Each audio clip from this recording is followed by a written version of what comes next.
ہمارے محترم اور رفیق جناب مولانا حمزہ کمال صاحب ہیں، صاحب کمال شخصیت ہے. بس میں مولانا سے گزارش کروں گا کہ تشریف لائیں اور اپنی بات سامنے رکھیں. بسم اللہ الرحمن الرحیم. الحمد للہ رب العالمین والعاقبۃ للمتقین والصلاۃ والسلام علی سید الانبیاء والمرسلین وعلی آلہ وصحبہ اجمعین. اما بعد، عن ابی ہریرہ رضی اللہ تعالی عنہ قال من لم یشکر الناس لم یشکر اللہ. وعن ابی ہریرہ رضی اللہ تعالی عنہ ثبت عن النبی صلی اللہ علیہ وسلم سبعۃ یظلهم اللہ فی ظلہ یوم لا ظل الا ظلہ رجلان تحابا فی اللہ اجتمعا علیہ وتفرقا علیہ. رواہ البخاری ومسلم. یہ میں نے مختصر ایک حدیث کا ٹکڑا پڑھا ہے. آج کی یہ مسجد بہت مبارک مسجد ہے. یہ سب سے بڑی خوبی یہی ہے کہ ہم لوگ دارالعلوم دیوبند کی نسبت سے اساتذہ کی محبت میں اور شاثیوں کی محبت میں ہم لوگ جمع ہوئے ہیں، جن کے بارے میں رسول اللہ صلی اللہ علیہ وسلم نے 7 آدمی کو جنہوں نے بشارت دیا کہ جس دن قیامت کے دن کوئی سایہ نہیں ہوگا، عرش کے سایہ کے نیچے کوئی سایہ ملے گا، اس میں سے وہ بھی آدمی ہیں جنہوں نے اللہ کے لیے محبت کیا اور اللہ ہی کے لیے جمع ہوئے اور اسی پر وہاں سے جدا بھی ہوئے. انہی میں کہ یہ مجلس آج اس اعتبار سے بہت مبارک مجلس ہے. اس لیے یہ مبارک مجلس ہے. اس میں کچھ باتیں میں اپنے دارالعلوم دیوبند کی، جو کہ ہمارے والد محترم مولانا نذیر احمد صاحب نور اللہ مرکزوں دارالعلوم دیوبند کے بڑے عاشق زار تھے. ہم لوگوں کو بچپن سے یہ کہ جب کوئی مجلس ایسی نہیں ہوتی تھی کہ دارالعلوم دیوبند کا کوئی واقعہ، اپنے استاد کا کوئی واقعہ نہ بیان کرتے ہوں، تو میرے اندر بھی داعیہ ایک پیدا ہوا کہ میں بھی دارالعلوم دیوبند میں پڑھوں گا. ایک دم چھوٹے سے میں اپنے پاس کہتا تھا کہ میں پڑھوں گا. بہرحال ایک وقت آیا داخلے کے لیے جب جانے لگا تو میرے والد صاحب نے چونکہ اتنی اس کی فضیلت اور منقبت اتنا زیادہ بیان کیا تو میرے دل میں ایک دم گھس گئی تھی اس کی محبت میرے اندر بھی.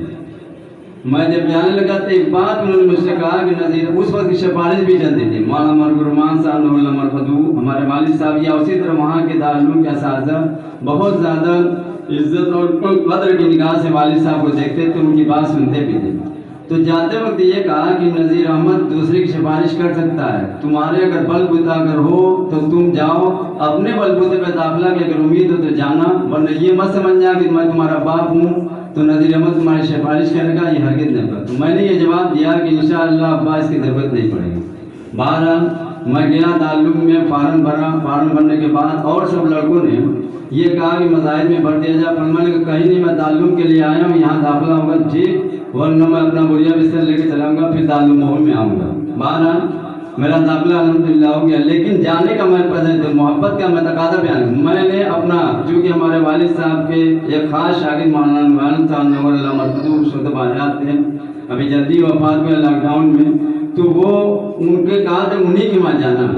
میں نے اپنا چپل جو محبت کی بنا پر میں نے جب صدر گیٹ میں داخلہ ہوا تو میں نے سمجھا نودرا اور کو مسجد میں نے سمجھا، اور جو منشری کا جو سہن تھا میں نے اس کو سمجھا کہ یہ مسجد کا سہن. میں نے چپل وہیں اتار دیا. اب اس کے بعد جب چپل اتارا تو مولانا صاحب کہتے ہیں بھائی کھانا تمہارے لیے تیار کیا، تمہارے ابا بار بار کہتے رہے چپل پہن کے چلو ہاتھ میں، چپل تو وہاں پر ہے. بڑا تیز ایسے کہنے لگے کہ ارے تم بھی اپنے ابا سے بڑھ کے تم تو ہو گئے، محبت میں تم ان سے زیادہ، وہ تو ہے ہی تھے ہی، تم بھی ان سے بڑھ کر ہو گئے. بہرحال یہ بات ہوئی. دوسری بات یہ ہم لوگوں کو کرنا ہے کہ چونکہ تمام اساتذہ کی مجلس ہے، ہم لوگوں میں جو میں نے تجزیہ کیا وہاں کے اساتذہ وہ نہایت شفیق تھے، اپنے طلباء سے اور شاگرد تھے، اس انداز سے ملتے تھے کسی کو مولوی کے بغیر وہ نہیں یاد کرتے اور بالکل مہاجت حشاش بشاش. لیکن آج کل ہم لوگوں کا معاشرہ یہ ہو گیا، ہم لوگوں میں بھی استاد ہوں کہ شاگرد آتے ہیں لیکن بہت بے توجہی سے ملتے ہیں. جو توجہ ہونی چاہیے، جو ہمارے اساتذہ کا جو شفقت اور جو ان کی مہربانی تھی، اور جو میں دارالعلوم دیوبند میں جو چہرہ میں نے دیکھا، میں یہی سمجھتا تھا کہ ایسا چہرہ پورے دنیا میں اب کہیں نہیں ملے گا. ماں معراج صاحب کا چہرہ آج بھی ہم لوگوں کے سامنے ہے. ان کی شفقت کا یہ حال تھا کہ میں بیمار پڑا، خود اپنے ساتھ نبھا گئے. مولانا رفیق صاحب گواہ ہیں، آخری سال میں میری طبیعت ایسی خراب ہوگی، ڈاکٹر نے کہہ دیا گردہ فیل ہو گیا، تمہارے حسنی صاحب کی شفقت کی یاد تھا کہ آج تم جتنے بھی لڑکوں کو لے جاؤ، سب کو لے جاؤ، پھر واپس آؤ گے، تمہاری زندگی رہے گی، دوبارہ تمہارا امتحان ہوگا۔ میرا 2% چھوٹا تھا، بولتے ہیں کہ دوبارہ میرا امتحان ہوا، مولانا رفیق میرے ساتھ رہے تو ان کا بھی امتحان ہوا۔ بہرحال یہ شفقت ہم لوگوں میں یہ ہونی چاہیے۔ اور ایک بات یہ بھی بتانا چاہتا ہوں، وہاں سے آیا میں یہ سمجھتا تھا کہ یہاں پر علم کے پہاڑ یہیں پر ہیں، فراغت کے بعد میری دارالعلوم مو میں تقرر ہوئی، لیکن ہمارے والد صاحب مولانا عبدالرحمان صاحب آزمی اس وقت وہ ابھی بخاری پڑھا رہے تھے، میں ان کی مسجد میں شیخ والد صاحب نے کہا کہ وہاں شریک ہو جاؤ، میں نے اجازت لے کر 8 پر ابھی پڑھائے تو وہاں پر شریک ہوا۔ انہوں نے کہا کہ میں اپنے وہاں رکھوں گا۔ جب یہاں پر آیا تو دیکھا کہ ہمارے مئو میں علم کا پہاڑ یہاں پر بیٹھا ہوا ہے۔ دیکھے خدا گواہ رمضان کے مہینے میں نے بھی ان سے پڑھا ہے، بخاری کو کبھی بھی ہاتھ میں نہیں لیا، لیکن ایک زیر زبر اگر فرق ہوتا تھا تو کہا کہ کہتے تھے مولانا عبدالرحمان صاحب آزمی اللہ تعالیٰ ان کی قبر کو نور سے بھرے اور تمام اساتذہ کو نور سے بھرے۔ وہ ایسے تھے کہ یہ یعنی کہتے تھے کہ کیا پڑھا، میں نے کہا ہم لوگ کہتے تھے کہ حضرت یہی لکھا، کہا کہ نہیں بین سطور میں دیکھو، بین سطور میں جب دیکھتے کہا کہ وہی صحیح ہے جو بین سطور میں، اس طرح سے اسلام فرماتے تھے۔ اور یہ کہتے تھے کہ گواہ رہنا کہ 87 سالہ بڈھا بغیر دیکھے بخاری پڑھا رہا ہے، قیامت کے دن گواہ رہنا، اور یہ کہتے ہوئے روتے تھے۔ میں نے اپنے اساتذہ میں یہ خاص چیز دیکھا کہ حدیث پڑھاتے وقت بہت روتے بھی تھے۔ مولانا معراج صاحب سے میں نے ترمذی کی لسانی پڑھا ہے، بہت زیادہ بات آتی تھی، قیامت وغیرہ کے احوال آتے تھے، بہت زیادہ روتے تھے۔ مولانا عبدالحق صاحب کی کوئی مجلس ایسی نہیں ہوتی جس میں نہ روتے تھے، اور بہت سا اہم تھی، بہت ساری چیزیں اگر ہم رات دن ان کے بیان کریں، لیکن وہ خصلت صرف بیان کرنے سے نہیں ہوگی، اس کو اپنے اندر اپنانے کی بھی ضرورت ہے۔ یعنی ہم سب کو اسی طرح سے آج کل کے لڑکے جو وہاں سے پڑھ کر آتے ہیں، ایک یہ چیز میں دیکھتا ہوں کہ یہ ان کے اندر ایک کبر صاحب میں محسوس کرتا ہوں، وہ سمجھتے ہیں کہ ہم چود دکھ رہے ہیں، کسی سے واسطہ نہیں۔ مولانا عبدالرحمان صاحب کی مسجد میں میں گیا تو ایک بات انہوں نے بہت اہم بتائی، انہوں نے کہا دیکھو پڑھنا لکھنا تو سب کچھ پڑھ لیے، لیکن اب تربیت کی ضرورت ہے، کسی ایسے آدمی کے سائے میں رہو جو تربیت یافتہ ہو۔ یہ بھی کہا میں یہ نہیں کہتا تو میرے ہی ساتھ رہو، کسی بھی چیز پر طبیعت، یہ ہم لوگوں کو علماء میں اس کی کمی ہو رہی ہے، اور کمی ہونے کی وجہ سے بہت ساری چیز جو جاننی چاہیے، جو ہونی چاہیے، وہ نہیں ہوتی۔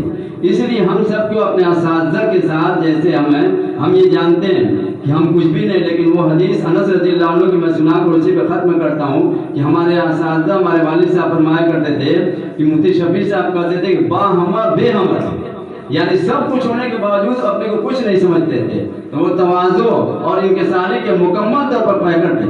ایک حدیث انس رضی اللہ عنہ کی سناتا ہوں جو بخاری اور مسلم دونوں ہی میں ہے، لیکن مسلم میں ذرا تفصیل ہے، اسی کی روایت میں پڑھتا ہوں۔ انس رضی اللہ تعالیٰ عنہ قال جاء رجل الى رسول اللہ صلی اللہ علیہ وسلم فقال یا رسول اللہ متى الساعة؟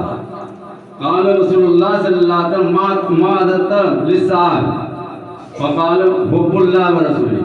فقال رسول اللہ صلی اللہ علیہ وسلم انک ما احببت۔ فقال انس ما فرحنا بعد الاسلام فرحا شدة من قول رسول اللہ صلی اللہ علیہ وسلم فإنک ما احببت۔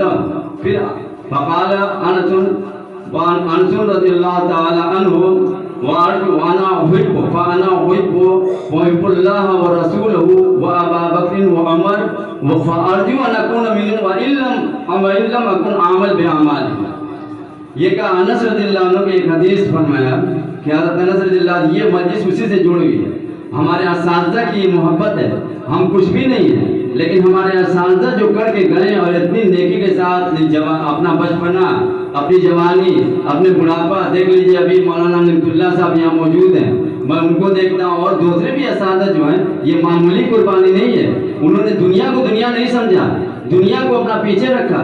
ہم لوگ اس کے الٹا کرتے ہیں، دنیا کو ترجیح دیتے ہیں، لیکن یہ لوگ دنیا کو ترجیح دینے والے نہیں تھے۔ دیکھیں انہوں نے بچپنا بھی اسی میں گزارا، جوانی بھی اسی میں گزاری، بڑھاپا بھی اسی میں گزارا۔ تو حضرت انس فرماتے ہیں کہ ایک شاد کے آئے ذوالخویسرہ نام کے عابد ابن حجر نے اس کی تشریح کیا، وہ آئے کہا کہ قیامت کب آئے گی؟ آپ نے پوچھا کہ بھائی کیا تم نے تیاری کیا؟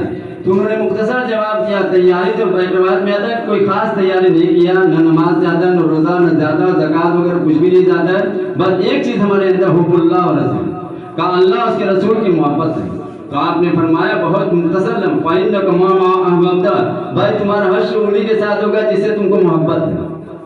حضرت انس رضی اللہ عنہ کہتے ہیں اسلام کے بعد مجھ کے اس جملے سے جتنی خوشی کبھی بھی اتنی خوشی نہیں ہوئی. اور انس رضی اللہ تعالیٰ عنہ نے ایک بات کہا کہ میں بھی انا فوراً کا فنا احب اللہ و رسول و ابا بکر عمر، میں بھی اللہ اس کے رسول سے محبت کرتا ہوں، ابو بکر عمر سے محبت کرتا ہوں. وہ ارجو ان اکون منہم والا عمل باعمالہم، امید ہے کہ میں بھی انہی میں سے ہوں گا اگرچہ میں نے ویسا عمل نہیں کیا.